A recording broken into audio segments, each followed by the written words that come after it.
At 82, Richard had everything. Except her. The ring he bought 60 years ago sat in a dusty box, along with the life he should have lived. When the investigator said, "I found her," his heart stopped. Sarah was alive. 3,000 miles away. He didn't think. He just booked the flight. Some loves never die. 3 in the morning. Again. Richard Morrison's eyes snapped open in the darkness, his heart already racing before his mind caught up. The house pressed in around him. Too quiet, too big, too empty. He'd been dreaming of her again. Sarah. Her name was a whisper he didn't dare say aloud. He swung his legs over the side of the bed, his bare feet meeting cold hardwood. The chill shot up through his bones, but he welcomed it. Anything to pull him back to the present, away from the dreams that felt more real than his waking life. 8 years since Margaret passed. 8 years of this same hollow routine. Waking alone, coffee for one, conversations with no one. His mansion in Connecticut sprawled around him like a museum of a life half-lived. Pool covered for winter. Tennis court fading. 23 rooms, and he lived in maybe 3 of them. The phone on his nightstand showed missed calls from yesterday. Jennifer, David, his children, checking in with that careful tone people use with the elderly. "How are you, Dad?" they'd ask, but they never stayed long enough to hear a real answer. Richard found himself walking without deciding to. Down the hallway, past the family portraits that looked like strangers now. His feet carried him to a door he hadn't opened in years. The attic stairs groaned under his weight. He paused halfway up, breathing harder than he should. When had he gotten so old? The railing felt sticky under his palm, and the air grew thicker with each step. At the top, he had to put his shoulder into the door, swollen wood that didn't want to give.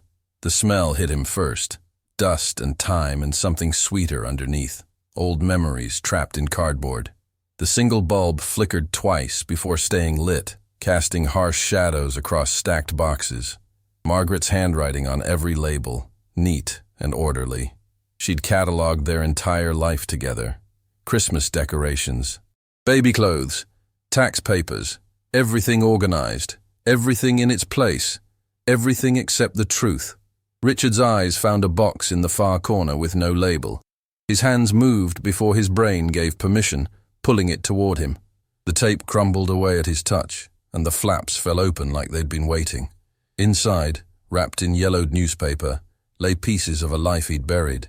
His old baseball glove, leather cracked and dry, college diploma, letters tied with string that had rotted thin, and beneath it all, a small wooden box.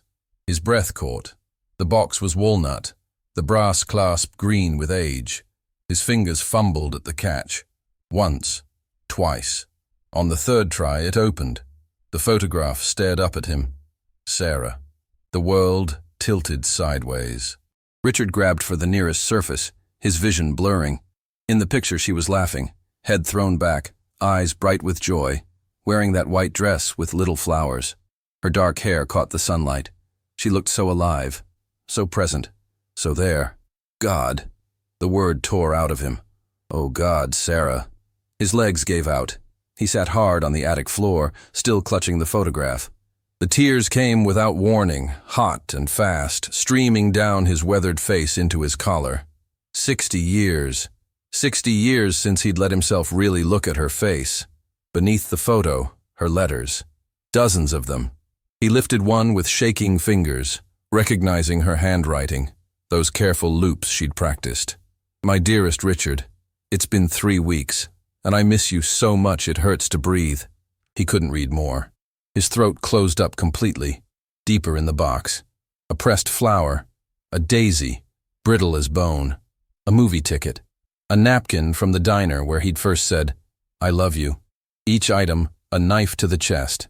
And then, at the very bottom, wrapped in the handkerchief she'd embroidered for him, the ring. Richard lifted it into the weak light. Simple gold band. Small diamond that had cost 3 months of wages. He'd been 22, working at the hardware store, so certain, so stupid, so sure nothing could tear them apart. The memory crashed over him like a wave pulling him under. He'd had it all planned. Dinner at Giovanni's, speech memorized. He'd even asked her father's permission, that terrifying conversation that ended with a handshake and, "You'll take good care of her." Then his father called. Chicago office, emergency, needed him now. Just a few months, his father promised. Get things running, then come back. Richard saw Sarah at the bus station, her face streaked with tears, felt her pressed against his chest, her body shaking with sobs. I'll come back, he'd sworn.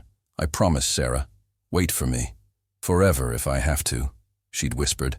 But forever became something else. Months stretched into years. Letters slowed, then stopped. When he finally called her parents' house, her mother's voice was kind but firm. She's moved on, Richard. To California. She asked that you not contact her. I'm sorry, dear. It's time you both moved forward. He'd stood in his father's office, phone pressed so hard to his ear it left a mark. 24 years old. Too proud to beg. Too hurt to fight. He'd put the ring away that day. Sealed the box. Sealed the memory. Met Margaret 5 years later. Married her. Built a life. Had children. Did everything right. Except he never stopped being that boy at the bus station, watching the only woman he'd ever truly loved disappear. Margaret had known. One night, wine loosened and brave, she'd asked, "Was there someone before me?" His silence answered, "Did you choose me, Richard, or settle for me?" "I choose you," he'd said. Not quite a lie, not quite the truth. Now, sitting on the attic floor at 82, Richard understood what he'd spent a lifetime avoiding. He'd built an empire, raised a family, accumulated wealth beyond measure, and he'd lived every single day with a hole in his chest where Sarah used to be. The ring felt heavy in his palm, heavier than it should. He pulled out his phone, fingers clumsy on the screen. Typed, "Private investigator near me." The search results loaded. He clicked the first link, Prestige Investigations, a woman's face, Patricia Chen. Services listed, background checks, asset searches, missing persons, missing persons. His thumbs moved across the screen, typing into a contact form. "My name is Richard Morrison. I'm looking for someone. Sarah Mitchell.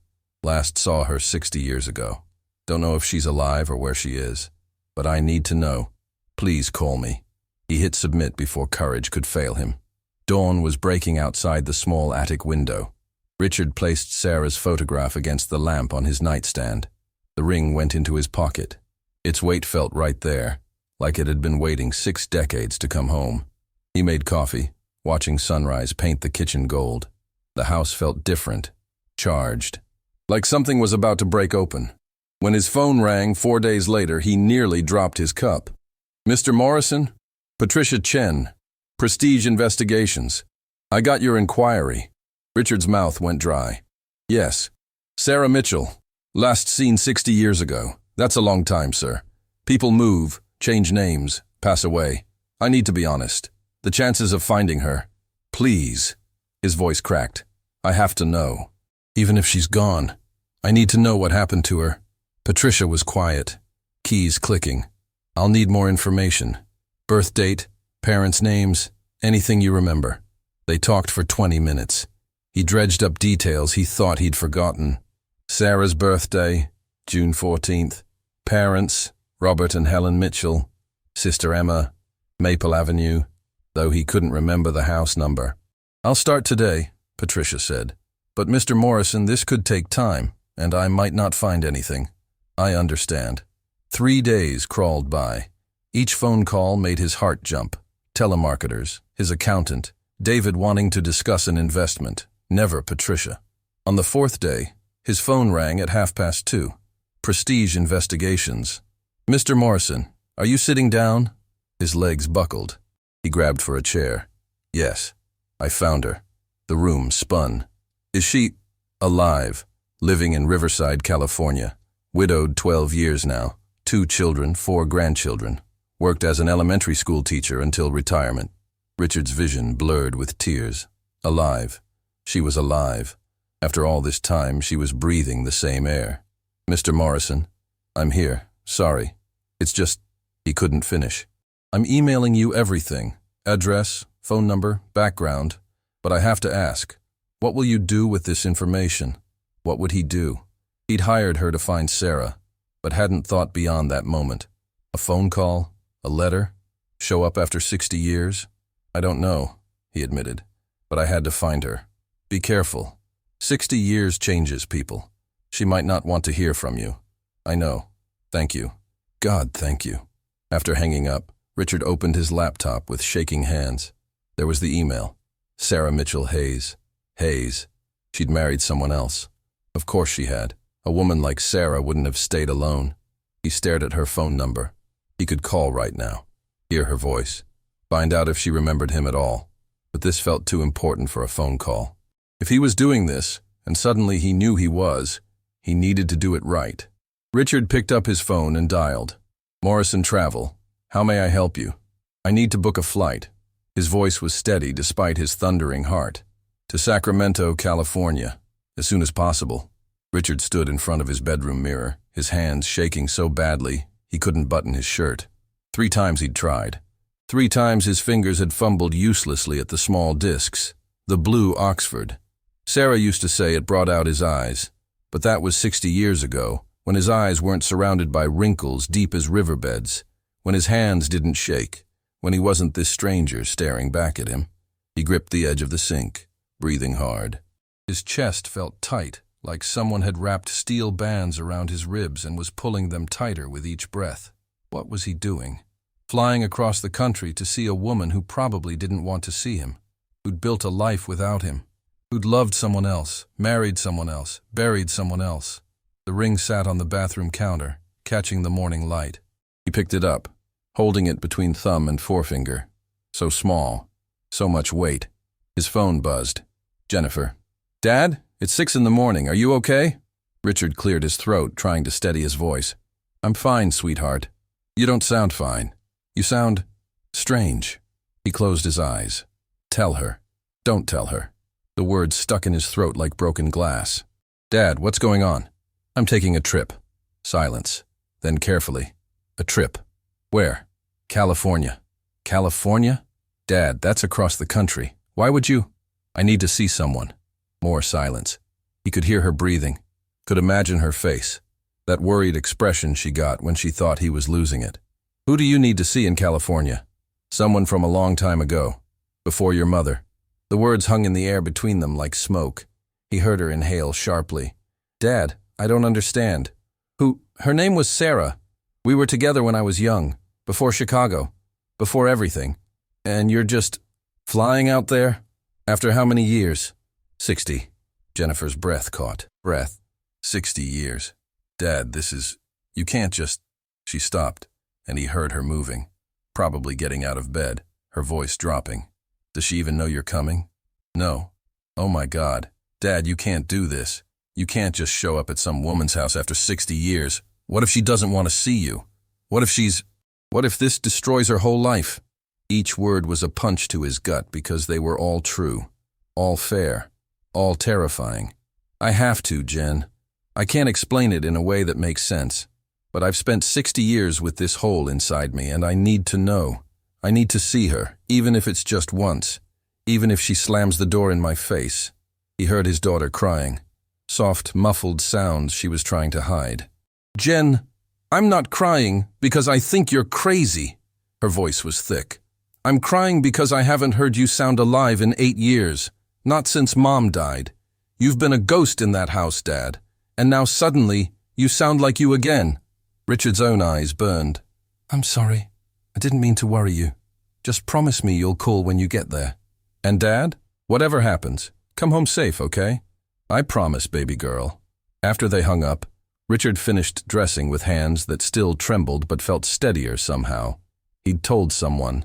Made it real. His flight left at noon.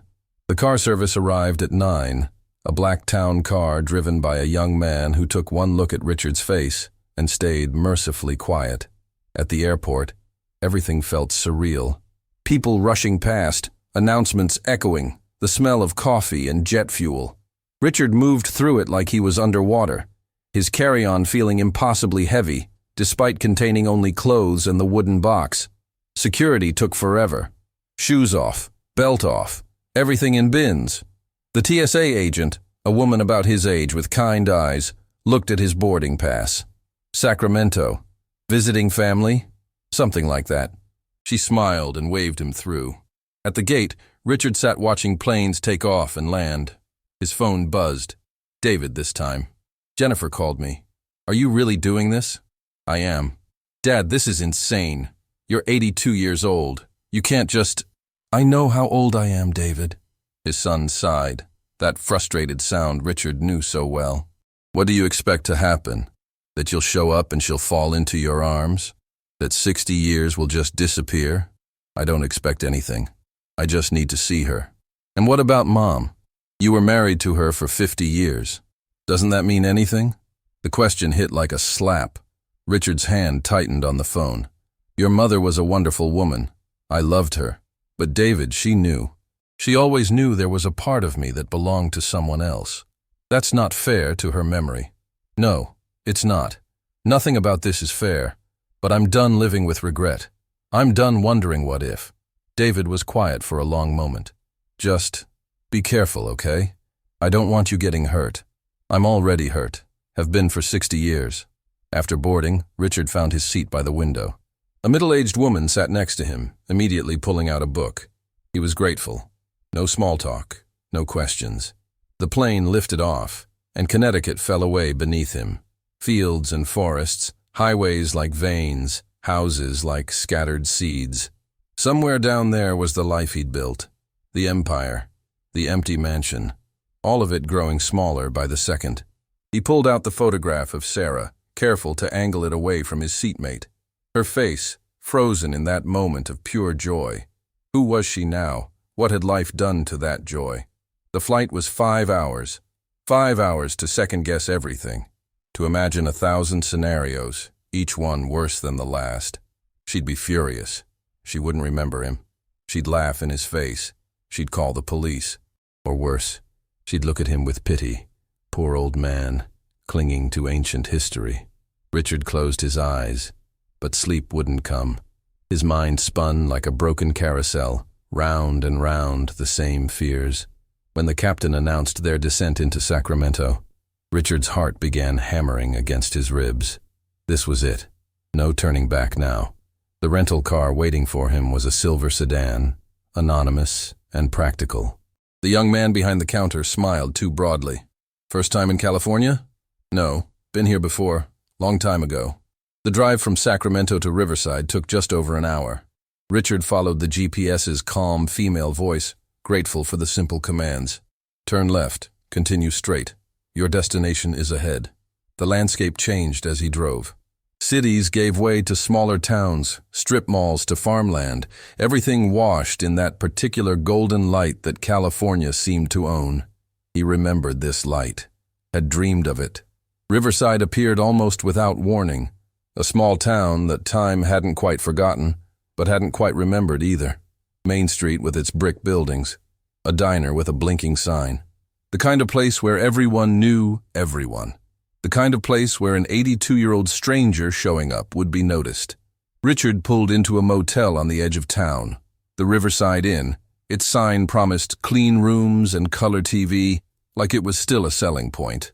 The woman at the desk was maybe 60, with gray hair and sharp eyes. Just need one night, Richard said. She looked at him, really looked, and something in her face softened. You okay, honey? You look like you've seen a ghost. Maybe I have. She handed him a key, actual metal key, room 12. There's coffee in the morning. And if you need anything, I'm here till midnight. The room was exactly what he expected. Floral bedspread, painting of mountains, everything clean but worn. Richard set his bag on the bed and sat heavily in the single chair by the window. Outside, the sun was setting. Long shadows stretched across the parking lot. Somewhere in this town, maybe a mile away, maybe less, Sarah was making dinner, or watching television, or talking on the phone with her children, living a life that didn't include him. Richard pulled out his phone and the piece of paper with her address. 247 Willow Street. The GPS said it was 0.9 miles from the motel. He could walk it in 20 minutes. His hands started shaking again. He clenched them into fists, trying to make them stop. 60 years had led to this moment, and suddenly, he wasn't ready. Would never be ready. What would he say? Hi, remember me? I'm the boy who promised to come back and didn't. His phone rang. Jennifer again. Did you land? Few hours ago. I'm here, in Riverside. And I'm sitting in a motel room trying not to have a heart attack. She laughed, but it sounded shaky. Have you seen her yet? No. Tomorrow. I'll go tomorrow. Dad, can I tell you something Mom said once? Richard's throat tightened. What? She said that you were the most loyal man she'd ever known, but that part of you was always somewhere else. She said it wasn't your fault, that some loves mark you so deep that they become part of your bones. And she said she was grateful for the parts of you she got, even knowing she couldn't have all of you. Tears streamed down Richard's face, hot and fast. She said that? A few months before she died. I didn't understand it then, but I think I do now. After they hung up, Richard sat in the darkening room, crying in a way he hadn't allowed himself to cry in decades. Great, shuddering sobs that shook his whole body. Crying for Margaret, who'd loved him despite everything. Crying for Sarah, who'd waited and eventually stopped waiting. Crying for himself, for all the years he'd pretended this hollow place inside him didn't exist. When the tears finally stopped, night had fallen completely. Richard washed his face in the small bathroom, looking at his reflection in the harsh fluorescent light. Red-rimmed eyes, blotchy skin, an old man who'd traveled 3,000 miles on a prayer. He pulled the ring from his pocket and set it on the nightstand. Tomorrow he'd find out if 60 years of waiting meant anything at all. He lay in the unfamiliar bed, listening to the sounds of the motel. Doors closing, cars passing, someone's television through the wall. All of it strange and somehow comforting. Tomorrow. The word repeated in his mind like a mantra. Tomorrow everything would change. Tomorrow he'd know. Richard closed his eyes and for the first time in days, slept without dreaming. Richard woke at dawn with his heart already pounding. He hadn't set an alarm. His body simply refused to let him sleep anymore. Today. It was today. He lay in the motel bed staring at the ceiling, his chest so tight he could barely draw breath. The ring on the nightstand caught the first rays of sunlight coming through the thin curtains. He reached for it with trembling fingers, closing his fist around the small circle of gold. In the bathroom mirror, he barely recognized himself. His face was gray, drawn, his eyes sunken with exhaustion and fear. He'd aged 10 years overnight. The shower helped, but not much. His hands shook so badly he dropped the soap twice. He stood under the hot water, trying to steady himself, trying to breathe, trying to believe he could actually do this. By 8 o'clock, he was dressed in the blue Oxford, pressed slacks, shoes polished. He looked at himself one more time. An old man playing dress-up, hoping a woman would see past the wrinkles to the boy he used to be. The woman at the motel desk smiled when he passed through the lobby. "Coffee's fresh if you want some." Richard nodded, but his stomach was in knots. Food was impossible. Coffee would make him shake worse. "You find what you're looking for yet?" The question stopped him. He turned back to her, and she was watching him with those sharp, kind eyes. "Not yet, but you're about to." "I think so." She nodded slowly. "Good luck, honey. Whatever it is, I hope it works out." Outside, the morning air was cool and sweet. Riverside was waking up slowly. A few cars on Main Street, a man opening the hardware store, someone walking a dog. Normal life happening all around him while his entire world was about to crack open. Richard got in his rental car and just sat there. The address was programmed into the GPS. 0.9 miles, 12-minute drive. All he had to do was turn the key. His phone buzzed. "Jennifer. Dad, you okay?" "I'm about to go." "Oh, God." She was quiet for a moment. "Do you want me to stay on the phone? I can—" "No, I need to do this alone." "Okay. But Dad, I love you. No matter what happens." "I love you too, baby girl." He started the car. His hands were sweating, slipping on the steering wheel. The GPS lady's voice was calm. "Proceed to the highlighted route." The drive was both too long and too short. Right turn, left turn. Residential streets with old trees and neat lawns, kids' bikes in driveways, basketball hoops, lives being lived. In 500 feet, your destination will be on the right. Richard's vision blurred. He blinked hard, trying to focus. White houses with blue trim, flower pots on porches. Normal. Everything looked so normal. Arriving at destination, he pulled to the curb across from 247 Willow Street and felt his heart stop. The house was small, painted soft yellow with white shutters, flower boxes under the windows, blooming with something red, a front porch with a swing, a mailbox that said Hayes in neat letters. Everything about it spoke of a life well tended, carefully maintained, a life that didn't need him crashing into it. Richard sat in the car, engine still running, staring at that house. 60 years had led to this moment, and he couldn't move. His body had turned to stone. His lungs weren't working right. What was he doing? What gave him the right? A woman came out of the house next door, maybe 70, gray hair, watering plants. She glanced at his car, then looked again, her eyes lingering. Suspicious, protective. He needed to move. Couldn't sit here like some stalker. Richard turned off the engine. The sudden silence was deafening. He could hear his own heartbeat, loud and fast and wrong. He opened the car door. His legs barely held him. He had to grip the doorframe to steady himself. One step, then another. The sidewalk seemed to stretch forever, each step taking more courage than the last. The neighbor woman was still watching. He felt her eyes on him, assessing, judging. The gate to Sarah's yard squeaked when he opened it. The sound shot through him like electricity. 3 steps up to the porch. Each one felt like climbing a mountain. Richard stood in front of the blue door, his whole body shaking so hard he thought he might collapse right there. The ring was in his pocket. He touched it, needing something solid, something real. He raised his hand to knock. It hung in the air, frozen. This was it. After this moment, nothing would be the same. He couldn't unring this bell, couldn't take back whatever happened next. His knuckles hit the wood. 3 times. Each knock echoed like gunshots in his ears. Silence. Then footsteps inside. Slow, getting closer. Richard couldn't breathe. The world tilted. He grabbed the porch railing to keep from falling. The doorknob turned.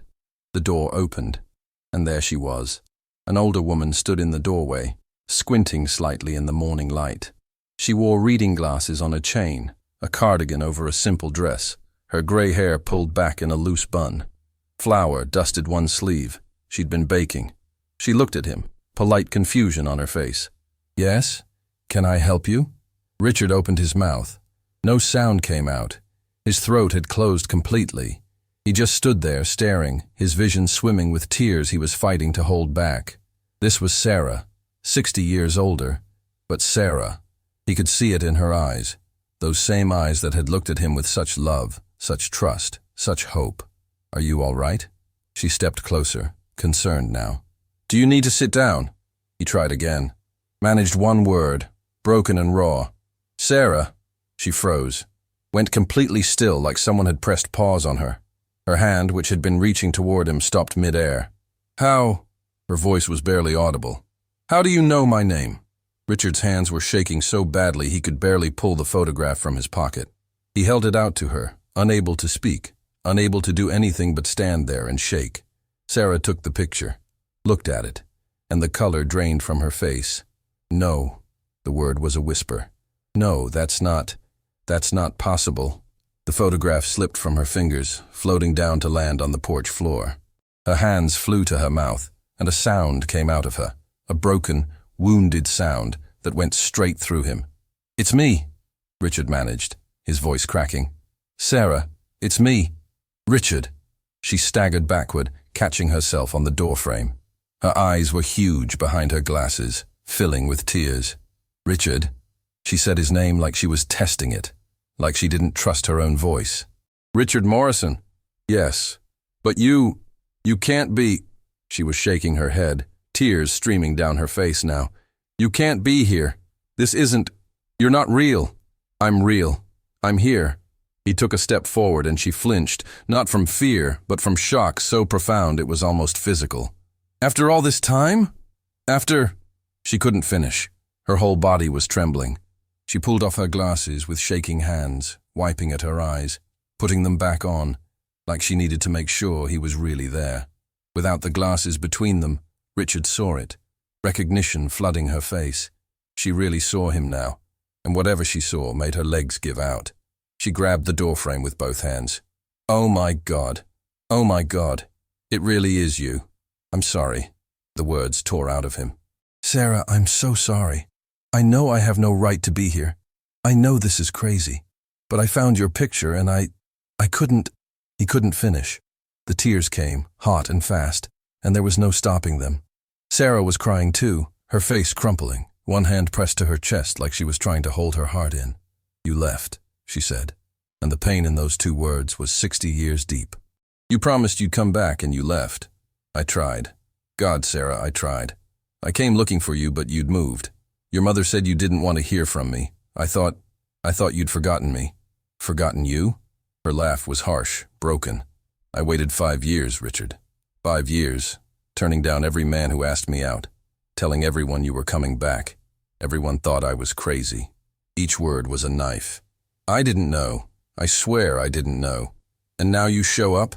After 60 years? But she wasn't angry. She was devastated.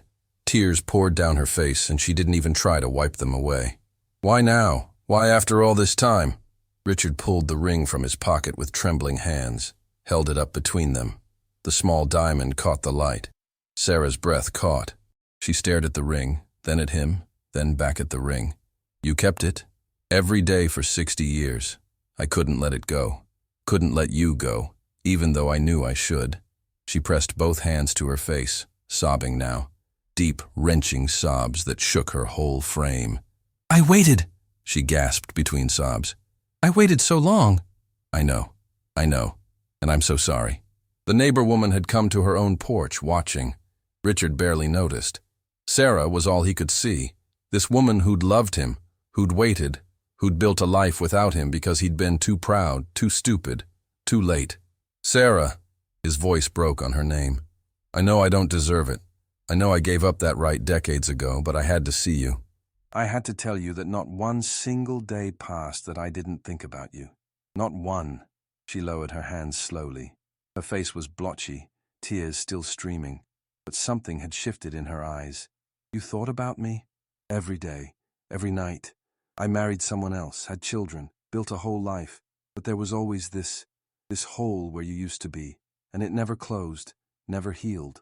Sarah was staring at him like she was seeing a ghost, like she couldn't quite believe he was real. I did the same thing, she whispered. Married someone else. Good man. I was content. But every day, Richard, every single day you were there. The words hung between them like a bridge, fragile but holding. Can I? Richard gestured helplessly. Can I come in? Or if you want me to leave, I'll leave. I'll walk away right now and never bother you again. Just tell me what you want. Sarah looked at him for a long moment. He could see the war happening behind her eyes. Fear versus hope. Anger versus longing.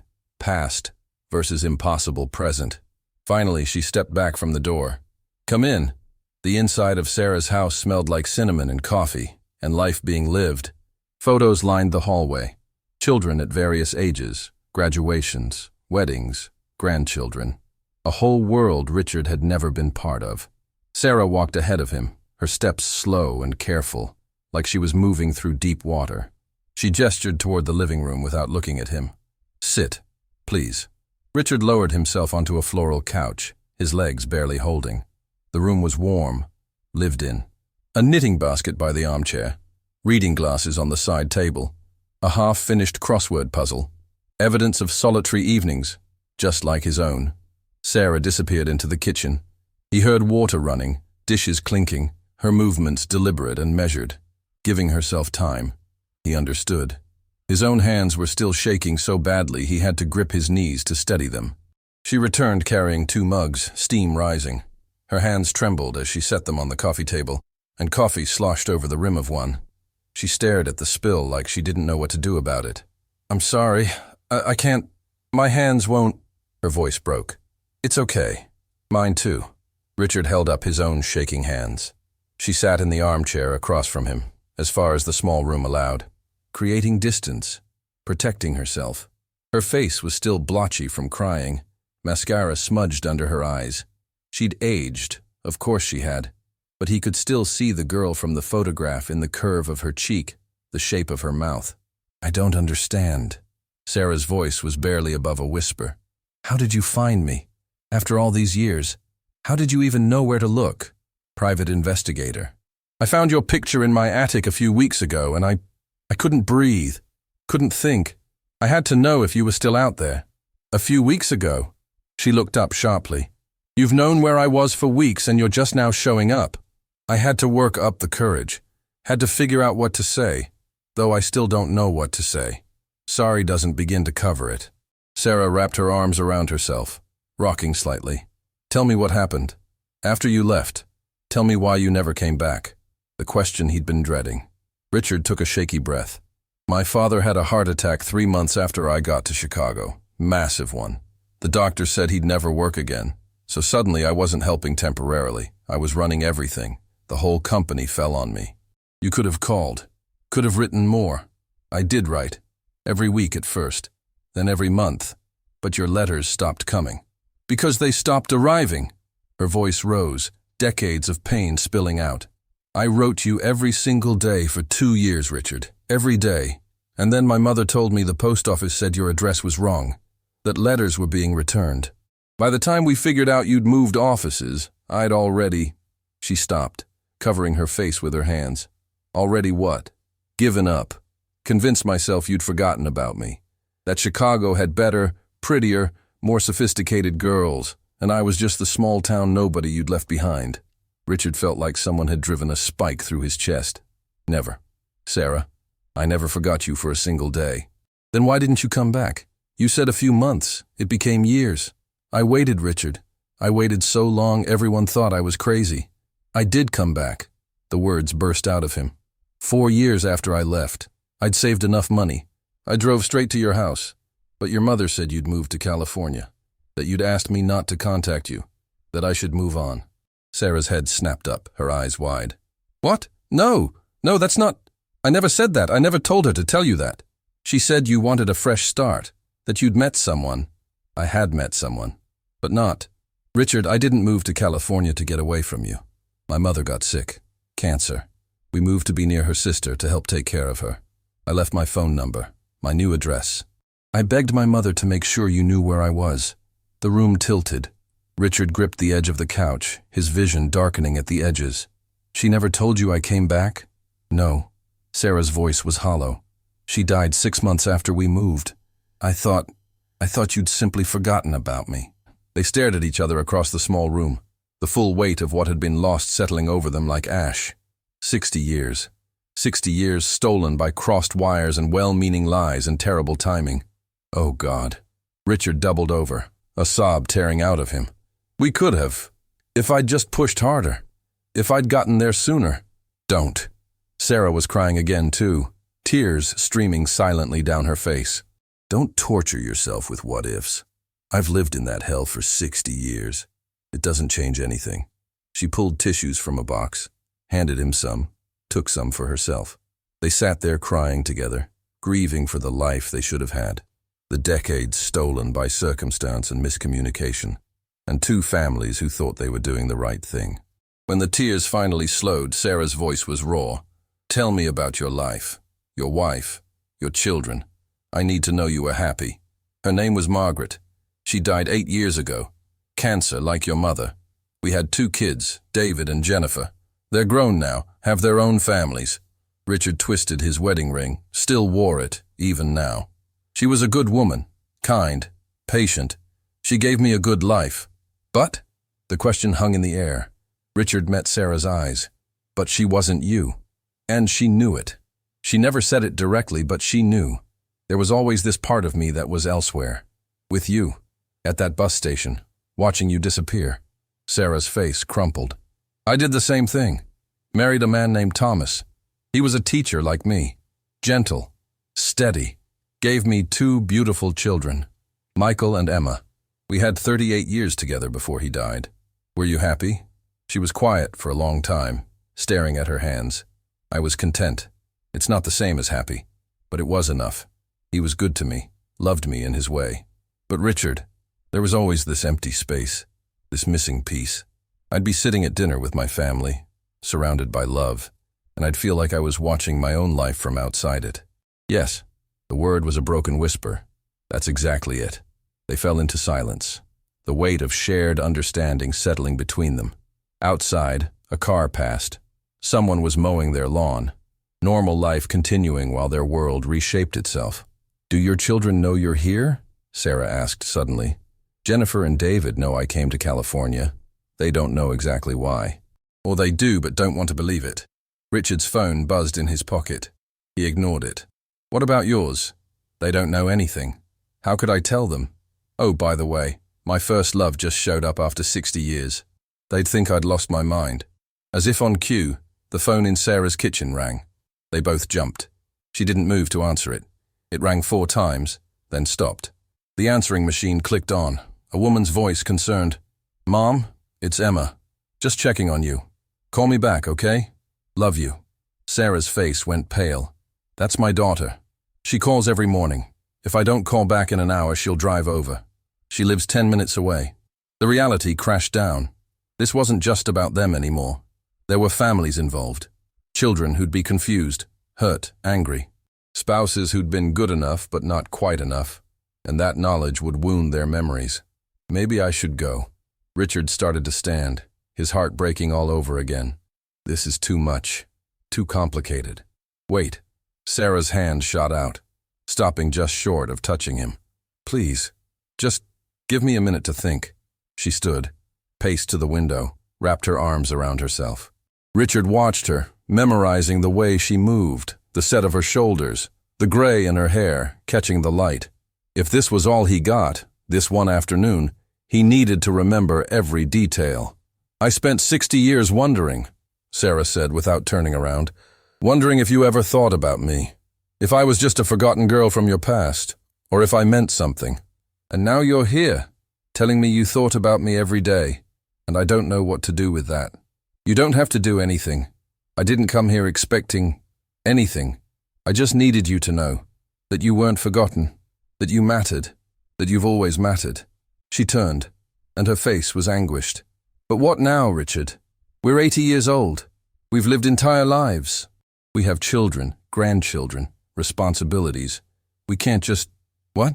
Pick up where we left off? I don't know." He stood, taking a step toward her. "All I know is that I spent 60 years with a hole in my chest, and standing here with you, for the first time since I was 22, I can breathe all the way. That has to mean something. It does mean something. It means we loved each other. Probably still do, in whatever way that's possible after this much time. But Richard, love at 82 isn't the same as love at 20. I know that. I do. But don't we deserve to find out what it could be? We've spent a lifetime settling for good enough. Don't we deserve a chance at what we really wanted?" Sarah's eyes filled with tears again. "I'm scared. I'm terrified. What if this destroys everything? My children will think I've betrayed their father's memory. Your children will think you've lost your mind. Our grandchildren won't understand. Then we'll help them understand. Or we won't, and they'll be angry, and we'll deal with it. Because, Sarah, how many years do we have left? 10 if we're lucky. Do you really want to spend them wondering what if?" Again, she pressed her hand to her mouth, her whole body trembling. "When you say it like that, I'm not asking you to marry me tomorrow. I'm not even asking you to introduce me to your children. I'm just asking for time, to talk, to remember who we were, to figure out who we could be now. Time," she repeated softly. Then, stronger, "Okay, time. But Richard, I need to call my daughter back. And you need to be gone when she gets here. I need to figure out how to explain this before she meets you." The rejection stung, but he understood. "Of course. When should I come back?" "Tomorrow. Come for lunch. 1 o'clock. That gives me tonight to think. To figure out what to tell Emma, if I tell her anything at all."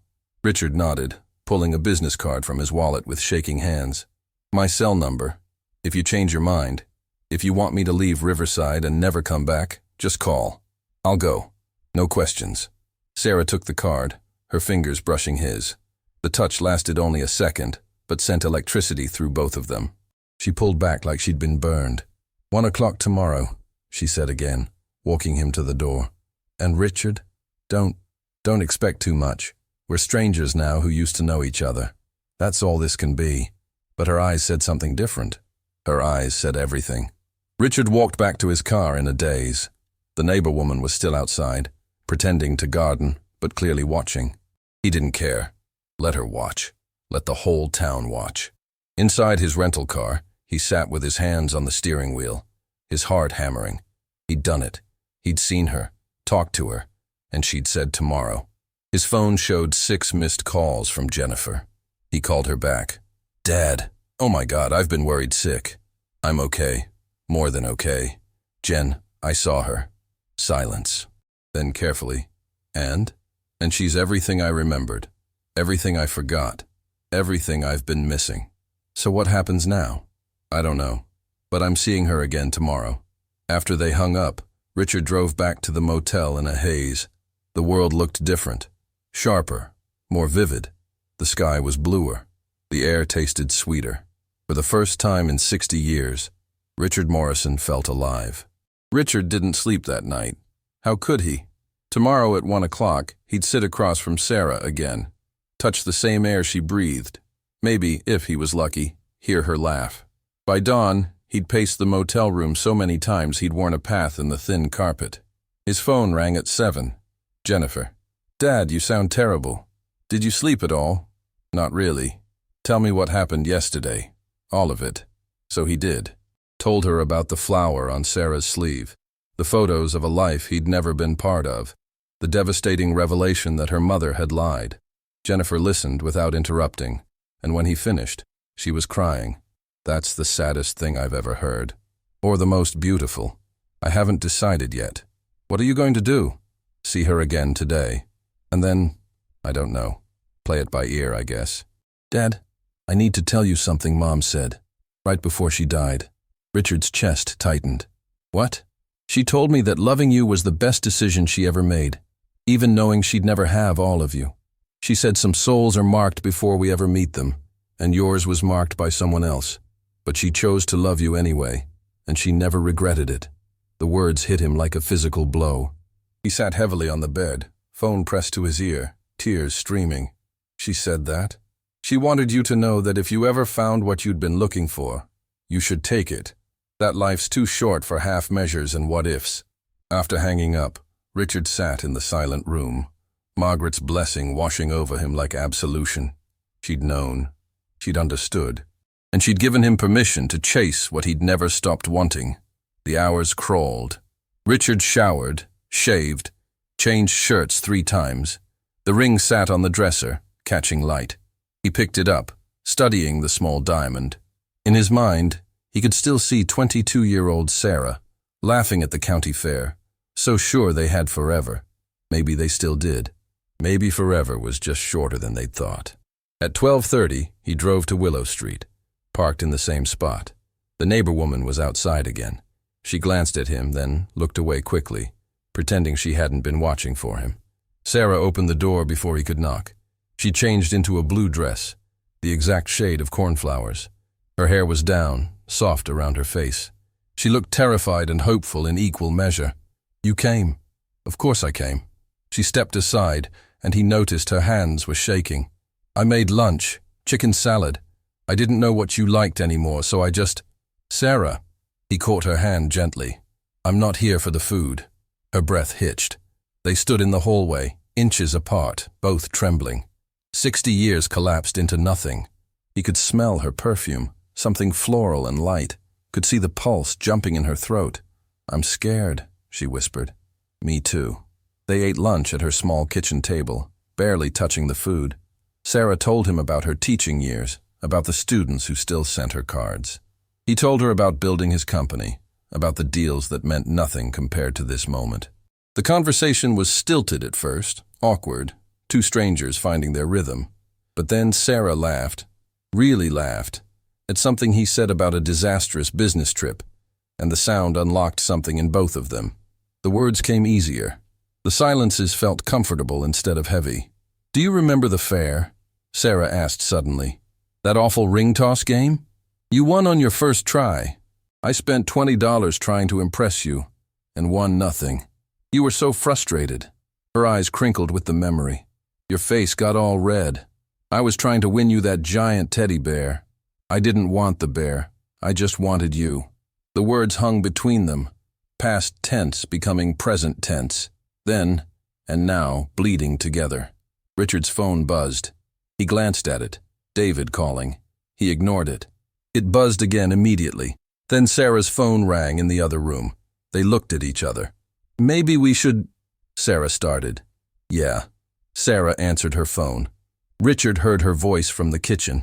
"Emma, honey, I'm fine. Yes, I'm sure." "No, you don't need to come over." "I said I'm fine." When she came back, her face was flushed. "My daughter. She's worried because I didn't call her back yesterday. She wants to come check on me. Do you want me to leave?" "No. Yes. I don't know." Sarah pressed her hands to her face. "This is impossible. We can't just exist in a bubble. We have families, lives, responsibilities. So what do we do?" "I don't know." Her voice rose, edged with panic. "Richard, what are we doing? We're 80 years old. This is crazy. We should be content with our grandchildren and our routines and our quiet lives. We shouldn't be feeling like we're 20 again." "Yes." She was pacing now, agitated. "It's not fair. It's not fair that you showed up and made me feel things I thought I'd buried. It's not fair that I spent 60 years being sensible, being practical, being the good wife and good mother, and now all I want to do is throw it all away for something that doesn't even make sense." Richard stood, catching her hands, stopping her pacing. "Then throw it away. With me." She stared at him, her eyes wide and frightened. "What?" "Throw it away. The sensible, practical life. We've been sensible for 60 years. Where did it get us? Alone, lonely, half alive." He pulled the ring from his pocket, holding it between them. "Sarah, I flew 3,000 miles because I'd rather risk everything than spend one more day wondering. Don't you think we've wondered enough?" "Richard, that's not— we can't just—" "Why not? Give me one good reason. Our children will adjust or they won't. But they'll understand eventually, because they love us. People will think we're crazy. Let them think it. Who cares what strangers think? We barely know each other anymore. Then let's learn. We have time, Sarah. Not much, but some. And I'd rather spend it really living with you than safely dying alone." Tears streamed down her face. "You're asking me to blow up my entire life." "I'm asking you to finally live it." She pulled away, walking to the window, her shoulders shaking. Richard stayed where he was, heart hammering, ring still in his hand. This was it. The moment everything either came together or fell apart forever. "I need air," Sarah said suddenly. "Let's walk. There's a park nearby." The park was small, a few benches, old trees, a playground where children's laughter rang out.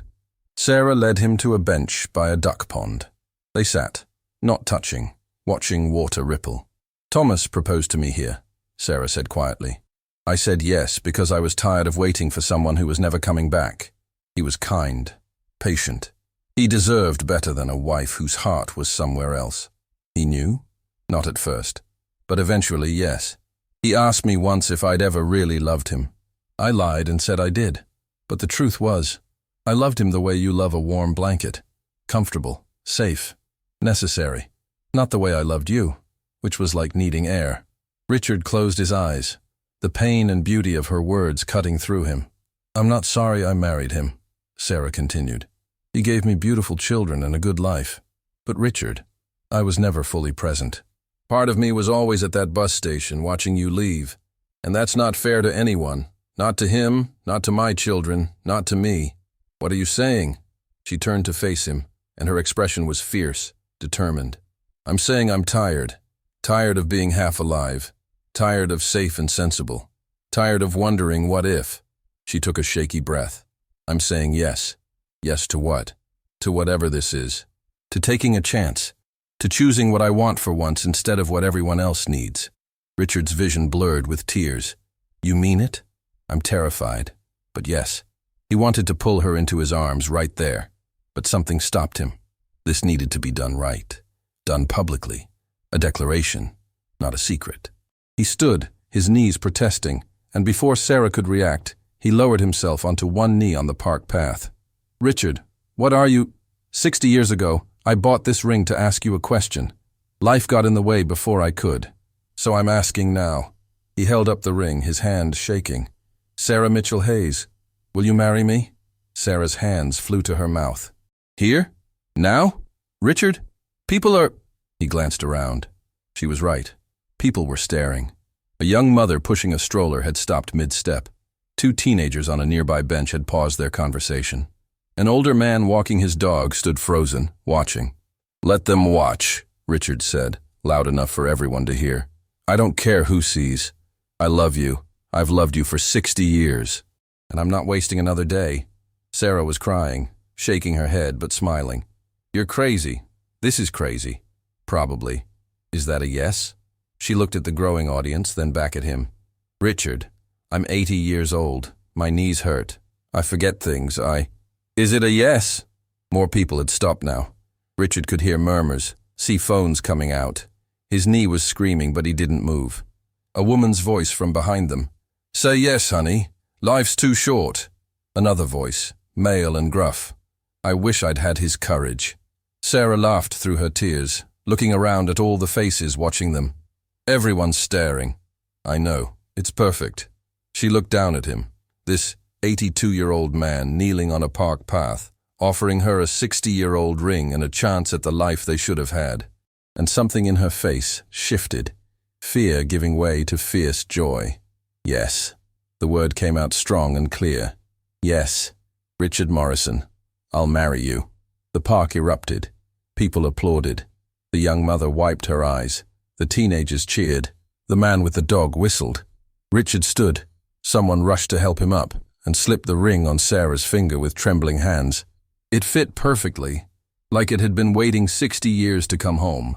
Then he kissed her, right there in front of everyone, and the world fell away. She tasted like tears and coffee, and coming home after a lifetime lost. When they finally pulled apart, breathless and crying and laughing, Richard noticed a teenage girl filming them on her phone. "That was the most beautiful thing I've ever seen," she said, her own eyes wet. "Can I share this? The world needs to see real love." Sarah looked at Richard. He shrugged. "Why not? Let them see." The video went viral overnight. Richard woke to his phone exploding with calls and messages. Jennifer had seen it. David had seen it. Apparently, the entire internet had seen it. "Dad, you're everywhere." Jennifer was laughing and crying. "There are news articles. People are calling you the love that waited couple. It's beautiful and insane, and Dad, I'm so happy for you." David called next, more cautious. "Dad, are you sure about this? It's all happening so fast. I've waited 60 years. That's not fast." Sarah's phone was also ringing constantly. Her children wanted to meet. Emma was confused. Michael was skeptical. But slowly, hearing their mother's voice, really hearing how alive she sounded, they began to understand. 2 weeks later, both families gathered at Sarah's house. It was awkward at first. Richard's children eyeing Sarah, Sarah's children protective of their mother. But then Sarah showed them the old photograph, told them the story, and something shifted. Emma cried, "Mom, I've never heard you talk about Dad the way you talk about Richard. I thought you and Dad were happy. I was content. But sweetheart, there's a difference between content and alive. And I spent too many years just going through the motions. I don't want to do that anymore." Jennifer touched Richard's arm. "Mom would want this for you. She told me herself." The wedding was small, just family, in Sarah's backyard, 2 months after Richard knocked on her door. Sarah wore a simple cream dress. Richard wore a navy suit. They were both nervous, both crying, both so full of joy it hurt. When the minister asked if they took each other, their voices rang out clear and certain. "I do." 6 months later, Richard and Sarah sat on her porch swing, watching the sunset paint the sky gold and pink. She leaned against him, his arm around her shoulders, both of them marveling at how perfectly they still fit together after all these years. "Do you think we would have made it?" Sarah asked quietly. "If things had been different? If we'd married at 22? Richard considered. "Honestly, I don't know. We were so young. We might have fought about money, about where to live, about whose dreams to follow. Life might have worn us down, but we'll never know. No, but we have now. And Sarah, every morning I wake up next to you and can't believe this is real. That I get this. That we get this." She lifted her face to kiss him softly. "I spent 60 years being sensible, being the person everyone expected me to be. And you know what I learned? What? That sensible is overrated. That you can do everything right, marry the right person, raise good children, live a respectable life, and still feel like you're watching from outside your own existence. And now I feel alive, terrified and uncertain and completely alive. And Richard, that's worth more than 60 years of contentment. They sat in comfortable silence, watching darkness fall. Somewhere inside, Richard's phone buzzed with another message. Probably Jennifer checking in, or David sending photos of the grandkids. Sarah's phone would be ringing soon too. Emma called every evening.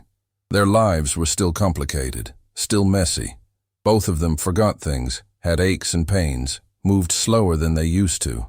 They'd lost 60 years and wouldn't get them back. They probably only had 10 or 15 years left together if they were lucky. But they had now.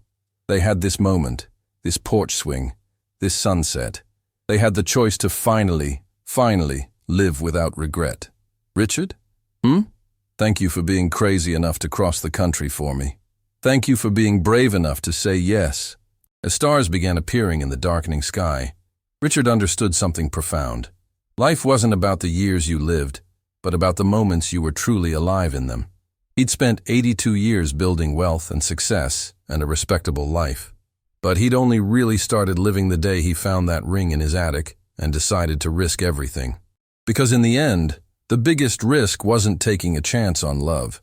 It was playing it safe and never knowing what could have been. Sarah had taught him that.